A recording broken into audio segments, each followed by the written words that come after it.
या देवी सर्वभूतेषु शक्तिरूपेण संस्थिता नमस्तस्यै नमस्तस्यै नमस्तस्यै नमो नमः. जी देवी सर्व प्राणीमात्रांमध्ये शक्तिरूपाने वास करते तिला माझा नमस्कार असो, नमस्कार असो आणि पुन्हा एकदा नमस्कार असो. नमस्कार सर्वांना. श्री स्वामी समर्थ. तुम्हा सर्वांचं आपल्या चॅनलमध्ये खूप खूप मनापासून स्वागत.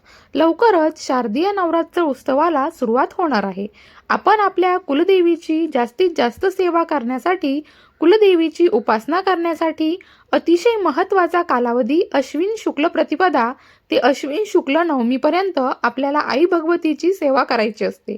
आणि अर्थात 10व्या दिवशी विजयादशमी असतो, ज्याला आपण दसरा म्हणून साजरा करत असतो. यंदा 12 सप्टेंबर 2025 ते 1 ऑक्टोबर 2025 पर्यंत आपल्याला नवरात्री ही साजरी करायची आहे आणि 2 ऑक्टोबरला दसरा हा असणार आहे. आई भगवतीची सेवा करण्याचा अतिशय महत्त्वाचा काळ. खरं तर 4 नवरात्र असतात. 2 गुप्त नवरात्र असतात आणि आपण शारदीय नवरात्र आणि चैत्र नवरात्र हे जोरदार साजरी करत असतो. त्यातल्या त्यात शारदीय नवरात्र म्हटलं तर महिलांचा अतिशय आवडतीचा सण. कारण ह्या वेळेस आपल्याला आई भगवतीची, आपल्या कुलदेवीची जास्तीत जास्त सेवा करायची असते.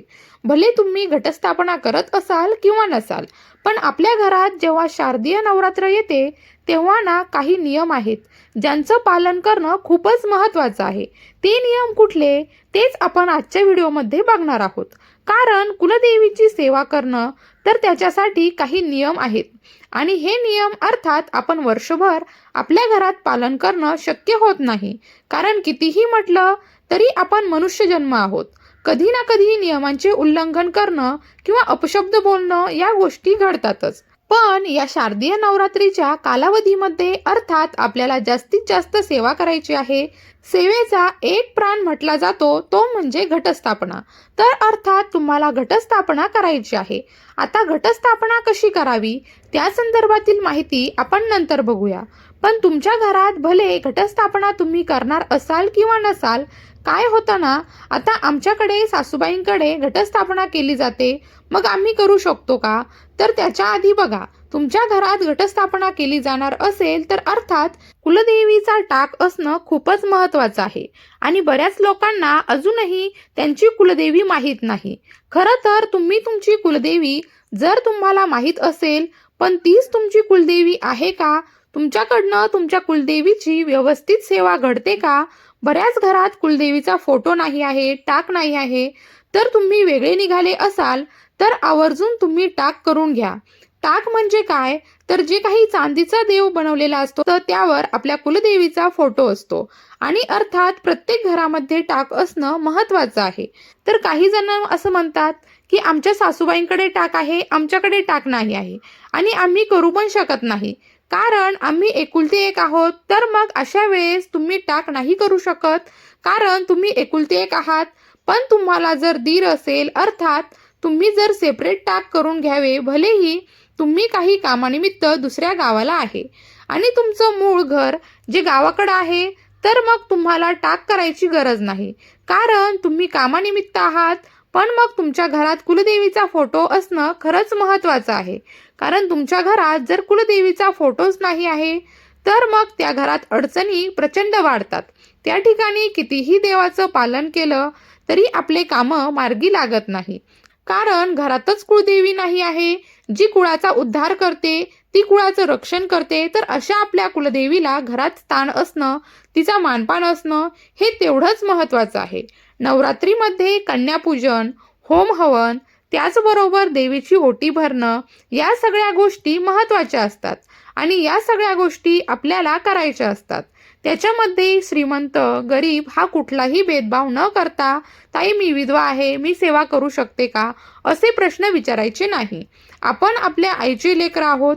विधवा म्हणजे ती ब्रह्मचारिणी असते आणि प्रत्येक स्त्री आपल्या कुलदेवीची सेवा करताना करण्याचा तिला अधिकार आहेच. मग ते ग्रंथ असो किंवा दुर्गा सप्तशती पाठ आहे, देवीची ओटी भरणं असो किंवा कन्यापूजन असो, तुम्ही सगळं करू शकता. तुम्ही होम हवन हे सगळं करू शकता. कुठलंच बंधन नाही. कुठल्याच देवाने असं सांगितलं नाही की तू ब्रह्मचारिणी आहे किंवा तू विधवा आहे तर माझी सेवा करायची नाही. हे चुकीचं आहे. आपण लोकांनी लावलेले एकमेकांना आरोप प्रत्यारोप आहेत की तू असं आहे मग तू सेवा करायची नाही. जोपर्यंत बाई जिवंत असते तोपर्यंत सगळ्या सेवा करू शकते. दुसरं येतं महत्वाचं की भले तुम्ही घटस्थापना करा किंवा नका करू, नवरात्रीमध्ये ना दिवा लावायचा असतो 9 दिवस. तो अखंड तेवत राहील असा दिवा लावायचा. भले तुम्ही घटस्थापना करा नका करू, तुम्ही कमीत कमी एक तरी कन्यापूजन करा. भलेही तुम्ही घटस्थापना करा किंवा नका करू, तुम्ही घरात हवन करा. तर तुम्ही भलेही घटस्थापना करा किंवा नका करू, तुम्ही दुर्गा सप्तशती पारायण करा. नक्कीच घटस्थापना मूळ घरात होत असेल, काही कारणाने तुम्ही जाऊ शकत नाही, तुम्ही तुमच्या घरात सेवा करा. कारण प्रत्येकाच्या घरात त्यांची कुळदेवी सूक्ष्म स्वरूपात वास करत असते. 8 दिवसांमध्ये आपली कुळदेवी आपल्या घरात आलेली असते आणि तिची जास्तीत जास्त सेवा होईल याची जबाबदारी प्रत्येक स्त्रीची आहे. अर्थात या नवरात्रीच्या कालावधीमध्ये मांसाहार, धूम्रपान वर्ज्य आहे. ताई, माझी मुलं दुसऱ्या गावाला राहतात, त्यांनी केलं तर चालेल का? अजिबात नाही. तुमच्या घरात तुमची कुळदेवी असणार आहे, तुमच्या घरात तर तुम्ही करणार नाही. पण तो जरी दुसऱ्या गावाला असेल त्याला सांगायचं की दसरा होईपर्यंत तू मांसाहार वगैरे करायचा नाही. हे नियम आहे जे तुम्ही घरातल्यांना एक शिस्त लावायची आहे की जेव्हा घरात कुठले कार्यक्रम असतात, देवाचा कुठला जागर असतो, आई भगवतीची सेवा असते, तर हे नियम जे काही आहे ते प्रत्येकाने पाळलेच पाहिजे. त्याच्याबरोबर येतं अर्थात मांसाहार, मद्यपान, धूम्रपान वर्ज्य आहे. भलेही तुमच्या घरात घटस्थापना होणार आहे किंवा नाही तरीही ब्रह्मचर्या पालन तुम्हाला या 10 दिवसाच्या कालावधीमध्ये करायचं आहे. ताई, आम्ही संतान प्राप्तीसाठी प्रयत्न करत आहोत, तरीही तुम्हाला ब्रह्मचर्याचे पालन करायचं आहे. कारण तुमच्या घरात सूक्ष्म स्वरूपामध्ये आई भगवती वास करते. ताई, आमच्या घरात घटस्थापना केली जात नाही, मग आम्ही ब्रह्मचर्याचे पालन का करावं?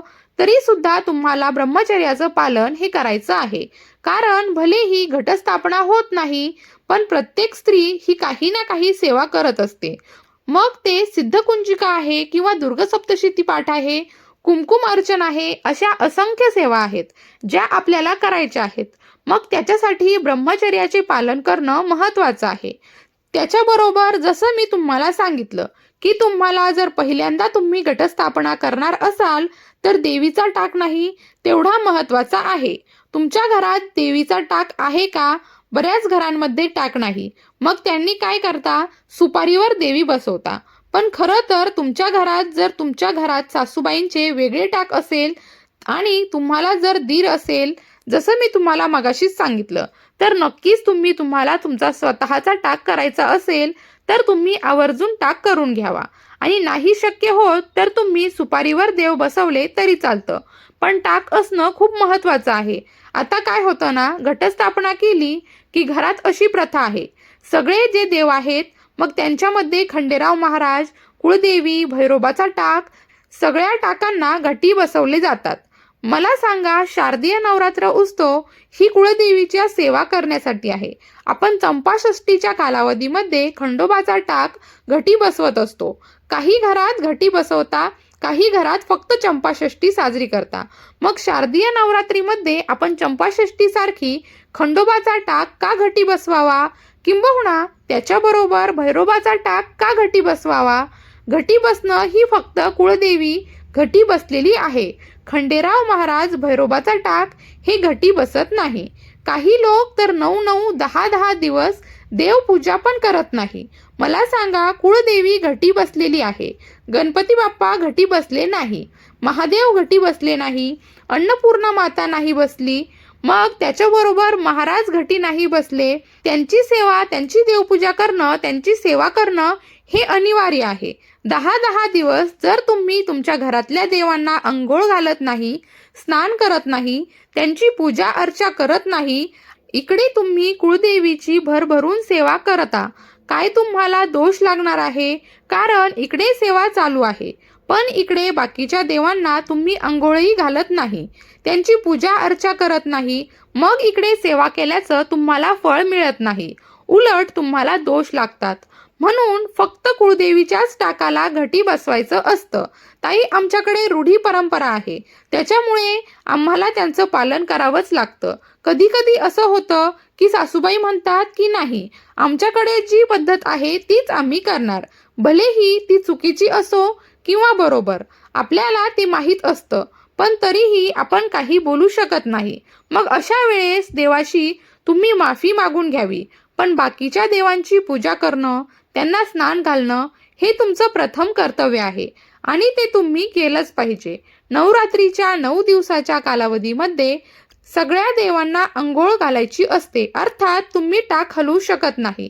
किंबहुना आता काही घरात तर असं असतं, जसं मी तुम्हाला सांगितलं की खंडेराव महाराज पण घटी बसवता, ते टाक तुम्ही हलवू शकत नाही, मान्य आहे. जे तुम्ही चुकीचं करताय, पण तरी पण काही वेळेस आपण कितीही म्हटलं तरी घरच्यांच्या अगेन्स्ट आपण जाऊ शकत नाही. मग अशा वेळेस ते राहू द्या, पण बाकीच्या देवांना नक्कीच तुम्ही अंघोळ घालावी. त्याच्याबरोबर जसं मी तुम्हाला सांगितलं की घटस्थापना कशी करावी, कुठले मंत्र, स्तोत्र, आचमन योग्य पद्धतीने घटस्थापना व्हावी, या संदर्भात सुद्धा माहिती घेऊयात. व्हिडिओ येणार आहे. आता घटस्थापना, आई भगवतीची सेवा, त्याच्यामध्ये येतं ते उपवास. उपवास हा नवरात्रीचा सगळ्यात महत्त्वाचा भाग आहे. उपवास कोणी करावा? स्त्री, पुरुष, मुलगा, मुलगी, कोणीही आई भगवतीची सेवा करू शकतो, उपवास हा करू शकतो. पण एक गोष्ट लक्षात घ्या, ताई मी प्रेग्नेंट आहे, मी 9 दिवसाचा उपवास करू शकते का? जगाच्या पाठीवर तुमचं बाळ महत्त्वाचं आहे, तुम्ही महत्त्वाचे आहात. 7वा महिना आहे, तुम्ही सेवा करू शकता, पण उपवास धरायचा अट्टहास का करावा? 9 दिवस उपवास धरायचा नाही, कारण भगर, खिचडी हे पदार्थ ॲसिडिटी आणतात आणि आपल्याला त्रास, आपल्या गर्भात असणाऱ्या बाळाला पण एक त्रास होऊ शकतो. 1 वर्ष उपवास नाही केला तर देवी तुम्हाला शिक्षा देणार नाही, उलट ती तुमचं रक्षण करण्यासाठी, तुमच्या कुळाचा उद्धार करण्यासाठी आलेली आहे. तर नक्कीच तुम्ही देवीची पूजा करावी, सेवा करावी, पण उपवास करण्याचा अट्टहास अजिबात करू नये. त्याच्याबरोबर येतं काही ठिकाणी बघा की आपल्या पहिल्या माळीला आपण उपवास धरतो, दिवसभरासारखा उपवास धरायचा असतो, दुसऱ्या दिवशी तुम्ही अन्नग्रहण करू शकता आणि अष्टमीला उपवास धरायचा असतो, जो नवमीला सोडता. काही ठिकाणी असं असतं की अष्टमीला उपवास धरता, जो नवमी किंवा दसऱ्याला सोडता. काही ठिकाणी उठता बसता उपवास, ज्याला म्हणतो की पहिल्या माळीला धरायचा आणि नंतर दुसऱ्या, तिसऱ्या, चौथ्या, 5व्या, 6व्या, 7व्या माळीपर्यंत तुम्ही अन्नग्रहण करू शकता आणि नंतर 8व्या माळीला उपवास धरायचा. आणि काही ठिकाणी 9व्या माळीला घट उचलला जातो, घट हलवला जातो, तर काही ठिकाणी 10व्या माळीला म्हणजे दसऱ्याच्या दिवशी घट हलवला जातो. जर तुमच्याकडे 9व्या माळीला घटस्थापना म्हणजेच घट हलवला जातो, तर नक्कीच तुम्ही तेव्हा उपवास सोडावा. किंवा दसऱ्याच्या दिवशी जर घट हलवायची पद्धत असेल, तर तुम्ही दसऱ्याच्या दिवशी तुम्ही घटाचा उपवास सोडू शकता. आता प्रत्येक जातीमध्ये, प्रत्येक धर्मामध्ये आपापली वेगवेगळी पद्धत आहे. पण मी प्रेग्नेंट आहे, उपवास धरायचा अट्टहास करायचा नाही. आता आपण जेव्हा देवीची सेवा करतो ना, त्याच्यामध्ये 9 दिवस बऱ्याच घरात असं असतं की मुलं, मुली, बायका चप्पल घालत नाही. आता हा सेवेचा प्रत्येकाचा एक श्रद्धेचा भाग आहे. काही काही महिला ज्या चप्पल त्याग करतात, सांबळाची वस्तू घालत नाही. आता नवरात्री म्हटलं तर 9 रंग येतात आणि त्या 9 रंगाच्या साड्या आपण घालत असतो, देवीची पूजा करत असतो. पण देवीचा पाठ करत असताना, देवीची पूजा करत असताना, अर्थात काळ्या रंगावर जे काळ्या रंगाचं काहीच घालायचं नाही. आणि खरं तर कुठल्याही देवाची उपासना करताना काळा रंग निषेध मानला गेला आहे. म्हणूनच काळ्या रंगाची साडी वगैरे काहीच घालायचं नाही. बाकी तुम्ही कुठलाही रंग घालू शकता आणि चामड्याची वस्तू सुद्धा घालू नये. तुम्ही दुर्गा सप्तशती पाठ, सिद्धपुंजिका पाठ, कारण बरेच सारे मंडळी, पुरुष मंडळी हे बेल्ट वगैरे वापरतात. चामड्याचा वापर शक्यतो टाळावा की जेणेकरून दोष हे लागणार नाही आणि सेवेचं फळ देखील तुम्हाला मिळेल. जेव्हा नवरात्री येते, या नवरात्रीच्या कालावधीमध्ये आई भगवती सूक्ष्म स्वरूपात तुमच्या घरात वास करत असते. तर त्याच्यासाठी आवर्जून घरामध्ये कटकट होणार नाही, भांडण होणार नाही, शिवीगाळ होणार नाही, मारामारी होणार नाही याची काळजी तुम्हाला घ्यायची आहे. कधी कधी अशा घटना घडतात की आपल्या मनाविरुद्ध असताना एकतर उपवास असतो, त्याच्यामध्ये देव आपली बरीचशी परीक्षा घेत असतो आणि त्या कालावधीमध्ये अपशब्द बोलणं, अपशब्द ऐकणं, खरं तर या नवरात्रीच्या कालावधीमध्ये फक्त चांगलं चांगलं बोलणं, याच्या पलीकडे चांगलं चांगलं ऐकणं पण तेवढं महत्त्वाचं आहे. आपलं सगळं तन, मन, धन हे सगळं आपण आई भगवतीच्या सेवेमध्ये तुम्ही लीन करावं. घरात भांडणं, कटकट होणार नाही याची तंतोतंत काळजी घरातल्या स्त्रियांनीच घ्यायची असते. एखादा व्यक्ती असतो विघ्न संतोषी असतो, जो नेहमी कटकट करत असतो. मग अशा वेळेस त्या व्यक्तीपासून आपण स्वतःही लांब राहावं आणि घरच्यांना देखील लांब ठेवावं. कारण तुम्ही तुमच्या घरात जर कटकट झाली तर घरात तुमची कुळदेवी बसलेली आहे याचं भान प्रत्येकाने ठेवावं. प्रत्येक स्त्रियांनी सगळं करावं असं काही नाही. काही पुरुषांनी सुद्धा याचं भान ठेवावं महत्त्वाचं आहे. काही घरात खूप छान पद्धत आहे की स्त्रियांनी उपवास करणं शक्य होत नाही तर घरातला कर्ता व्यक्ती 9-10 दिवसाचे उपवास करतो. मग अशा वेळेस सुद्धा घरात शांतता राहील, घरात कटकटी होणार नाही याचं पालन करणं, याची काळजी घेणं हे सगळ्यांचं प्रथम कर्तव्य आहे. आता उपवास कोणी करावा? जसं मी तुम्हाला सांगितलं की उपवास हा कोणीही करू शकतो. सगळे आई भगवतीची सेवा करू शकतात. आता काय होतं तुम्हाला सांगते. घटस्थापना आहे 22 तारखेला. मग 22 तारखेला माझी मासिक पाळीचा 4था दिवस आहे. मी डबल अंघोळ करून घटस्थापना. आता काही घरात असं असतं की ताई आम्हाला मासिक धर्माचा 4था दिवस आहे, मग आम्ही घटस्थापना करू शकतो का 2दा अंघोळ करून? तर बघा, काही ठिकाणी असं असतं की 4 दिवस तंतोतंत पाळतात आणि 5व्या दिवशी तुम्ही सेवेला सुरुवात करू शकता. आणि काही घरामध्ये असं असतं की 4 दिवस तुम्ही पालन करून 4थ्या दिवशी डबल अंघोळ करून तुम्ही पूजा करू शकता. पण मला असं वाटतं की तुम्हाला जर मासिक धर्माचा 4था दिवस असेल तर तुम्ही पतीकडनं, तुमच्या सासूबाईकडनं, तुमच्या मुलाकडनं तुम्ही घटस्थापना करून घ्यावी. ताई घरामध्ये कोणीच करणारं नाही. मग अशा वेळेस तुम्ही गुरुजींना बोलून त्यांच्या हातून तुम्ही घटस्थापना करू शकतो आणि त्याच्यानंतर मग तुम्ही सेवा करू शकता. नंतर म्हणजे मग मासिक धर्माचा 5वा दिवस आला की तुम्ही नंतर सेवा कंटिन्यू करू शकता. पण जर घटस्थापनेच्या दिवशी तुम्हाला 3रा आणि 4था दिवस असेल तर तुम्हाला घटस्थापना करता येणार नाही. मग तुम्ही दुसरं कोणाकडनं तरी तुम्ही घटस्थापना करू शकता. पण काय होतं, या नवरात्रीमध्ये मासिक धर्म आला, समजा आपल्याला अचानक 2ऱ्या, 3ऱ्या किंवा 4थ्या माळीला मासिक धर्म आला, तर मग काय करायचं? मग 4 दिवस ते पाळायचं आणि घटस्थापना करतानाच अशा ठिकाणी करायची की आपली सावली पडणार नाही. किंबहुना मग दुसरे घरातले असतील, मग त्यांना सांगायचं की बाबा तू घटाला थोडं थोडं पाणी घाल. आता बरेच लोक इतके भरभरून पाणी घालतात की त्या घटाला बुरशी लागते. त्याबद्दल पण माहिती सांगणार आहे की घटाला पाणी जेव्हा अर्पण करता तेव्हा ते थोडं थोडं पाणी अर्पण करावं. आता वातावरण तेव्हाच कसं असेल ते सांगू शकत नाही, पण जेव्हा तुम्ही घटाला पाणी अर्पण करत असता तेव्हा थोडं थोडं पाणी अर्पण करावं. भरपूर पाणी टाकायची गरज नाही. आणि घरच्यांना सांगायचं की तुम्ही दिव्यामध्ये जी काही वात लावली आहे त्या वातीकडे लक्ष द्या. त्या वातीमध्ये तेल टाका. जी काही काजळी असेल ती काढून घ्यावी. ज्या काही माळी आहेत त्या अर्पण कराव्या. मग एवढ्या 4 दिवसांमध्ये तुमची मुलगी असेल, तुमचा पती असेल, तुमचा मुलगा असेल, त्यांच्याकडनं तुम्ही ही सेवा करू शकता. त्यांना म्हणा की एवढे 4-5 दिवस तू ॲडजस्ट कर, नंतर तुम्ही सेवा करू शकता. आता ताई आम्हाला सुतकच आला आहे, पण काही ठिकाणी 1.25 महिना पाळतात तर काही ठिकाणी 13व्या नंतर सुतक फिरतं. आता तुमच्या घरात जर एखादी व्यक्ती मृत पाहून जर 15 दिवस 14 दिवस झाले असतील तर अर्थात तुम्ही घटस्थापना करू शकता, कारण तो सुतक फिटलेला असतं. पण प्रत्येक गावामध्ये, प्रत्येक समाजामध्ये आपापली वेगळी पद्धत असते. आता तुमच्याकडे जर तुम्ही सुतकात असाल तर तुम्हाला घटस्थापना ही करता येत नाही. हो, पण जर तुमचं सुतक संपलं असेल तर तुम्ही घटस्थापना बिंदास करू शकता. आणि अशा वेळेस जर समजा देव न करो या घटस्थापनेच्या कालावधीमध्ये तुम्ही घटस्थापना केली पण जर तुम्हाला सुतक आलं तर अशा वेळेस लोक डायरेक्टली घट उचलता आणि मंदिरात जाऊन ठेवता. हे पूर्णपणे चुकीचं आहे. घट हलवायचा नाही. मग अशा वेळेस शेजारच्यांची कोणी लोक असतील, आपल्याला त्यांची मदत घ्यायची आहे. त्यांना सांगायचं की बाबा एवढे 7 ते 8 दिवस 10 दिवस तूच पाणी अर्पण कर, तूच नैवेद्य दाखव, तूच हार वगैरे तूच माळी अर्पण कर आणि नंतर शेवटच्या दिवशी तुम्ही गुरुजींच्या सहाय्याने तुम्ही घटाचं विसर्जन हे करू शकता. पण लगेच घट उचलून मंदिरात जाऊ द्यायचा नाही. हे तुम्ही चुकीचं काम करता आणि याने कदाचित बरेच दोष लागतात आपल्याला. हा पण जर तुम्हाला सुतक नंतर आलं तर तुम्हाला घट हलवायचा नाही. तो तसाच तुम्ही घरात ठेवू शकता.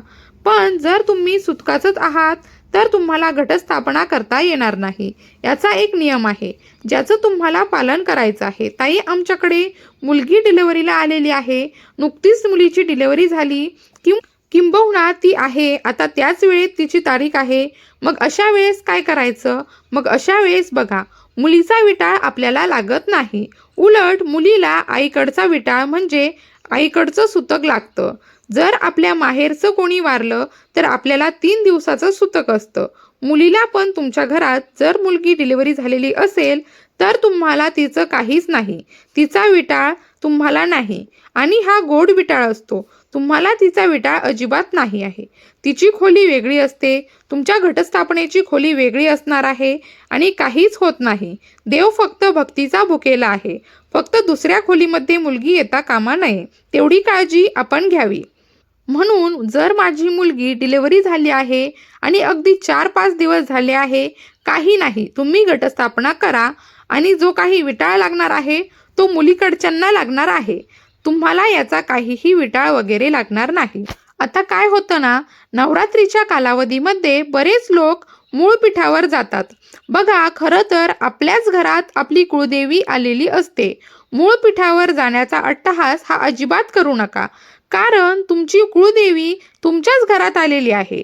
तर त्या मूळपीठावर एवढी प्रचंड गर्दी असते आणि खरं तर ना, या नवरात्रीच्या कालावधीमध्ये घटस्थापना जिथे होते तिथे घराला कुलूप लावायचं नाही. आता कुलूप लावायचं नाही याचा अर्थ तुम्हीच गावाला जायचं नाही. दिवसभरात तुम्ही कामानिमित्त बाहेर जाऊ शकता, कुलूप लावू शकता, पण अगदी रात्रभर ते घर बंद असेल असं नाही. तुम्ही त्या घरात असणं महत्त्वाचं आहे. भले तुम्ही दिवसभर तुमच्या घरात सगळे वर्किंग आहात, तुम्ही बाहेर जाऊ शकता. म्हणजे तुम्ही घरात थांबू शकत नाही. तुम्हाला बाहेर जाणं हे महत्त्वाचं आहे. दिवसभर तुम्ही कुलूप लावू शकता. मग जाणारा येणारा त्या वातीकडे, ते काही दिवा लावला आहे त्याच्याकडे लक्ष ठेवतो. पण तो संध्याकाळी तुम्ही तुमच्या घरात येणं महत्त्वाचं आहे. म्हणून मूळपीठावर जाण्याचा अट्टहास हा करायचा नाही. किंबहुना गावाला पण जाण्याचा अट्टहास करायचा नाही. आणि जरी गेला तरी पण लगेच परत येणार, मुक्काम करणार नाही, याची काळजी प्रत्येकाने घ्यावी. कारण काय होतं ना, मग दिवा लगेच शांत होऊन जातो आणि आपल्या घरात आपली कुळदेवी आलेली आहे, तिचा मानपान करणं, तिची सेवा करणं हे प्रत्येकाचं प्रथम कर्तव्य आहे. म्हणून आपणच आपल्या घरात राहून देवीचा मानपान करायचा आहे आणि देवीची सेवा करायची आहे. आता समजा ताई, आमच्या घरात माझी सख्खी जाऊबाईची डिलिव्हरी झाली आहे किंवा चुलत जाऊबाईची डिलिव्हरी झाली आहे आणि घटस्थापनाचा अगदी 4-5वा दिवस आहे. मग अशा वेळेस काय करायचं? मग अशा वेळेस सुद्धा तुम्हाला तो विटाळ लागलेला असतो. कोणाला तरी बोलावून किंवा गुरुजींना बोलावून, शेजारच्या ताईंना बोलवून त्यांच्याकडनं रोज पाणी टाकून घ्यावं, घटाची पूजा करून घ्यावी आणि नंतर मग तुम्ही गुरुजींच्या मदतीने घटाचं विसर्जन करू शकता. या पद्धतीने. पण मग कोणीतरी डिलिव्हरी होणार आहे, मग मी घटस्थापना नाही करायची का? असं करायचं नाही. किंवा कोणीतरी वारला आहे, मग तुम्ही जर सुतकात असाल तर तुम्हाला तेव्हा ती घटस्थापना नाही करता येणार. कारण ते सुतक असतं आपल्याला आणि ते कितीही नाही म्हटलं तरी ते पाळावंच लागतं आपल्याला. मग अशा वेळेस तुम्ही नाम जप वगैरे करू शकता. आई भगवतीची तुम्ही सेवा करू शकता, पठण, श्रवण, मनन करू शकता. एवढंच की फक्त देवीजवळ जाऊन ग्रंथपठण वगैरे या सगळ्या गोष्टी तुम्हाला करणं शक्य होणार नाही. या नवरात्रीच्या कालावधीमध्ये केस कापणं, दाढी करणं, मिशी करणं, वॅक्सिन करणं या गोष्टी सुद्धा टाळायच्या आहेत. माणसाने सात्विक राहावं आणि भले तुम्हाला उपवास आहे किंवा नाही, तामसी भोजन करू नये. म्हणजे खरं तर शक्य असेल तर या 9 दिवसाच्या कालावधीमध्ये ना तुम्ही कांदा लसणाचा सुद्धा त्याग करा. ज्यांना उपवास नाही आहे त्यांच्यासाठी सांगते, कारण ती तामसी वृत्ती होते. आणि आपण बघितलं आहे दुर्गा सप्तशती ग्रंथामध्ये की तामसी पदार्थ असो किंवा माणूस त्या पद्धतीचा बनत असतो आणि आपण आई भगवतीची खूप जास्तीत जास्त सेवा करत असतो. तर ह्या गोष्टी जास्तीत जास्त पाळण्याचा सगळ्यांनी प्रयत्न करावा. तर आजच्यासाठी फक्त इतकंच. झालेली सेवा स्वामी महाराजांच्या चरणी मी रुजू करते आणि आजचा व्हिडिओ इथेच थांबवते. आवडला असेल तर लाईक करा, शेअर करा आणि सबस्क्राईब करा. भेटूयात अशाच एका नवीन माहितीपूर्ण व्हिडिओसोबत. तोपर्यंत भिवू नकोस, स्वामी सदैव पाठीशी आहेत.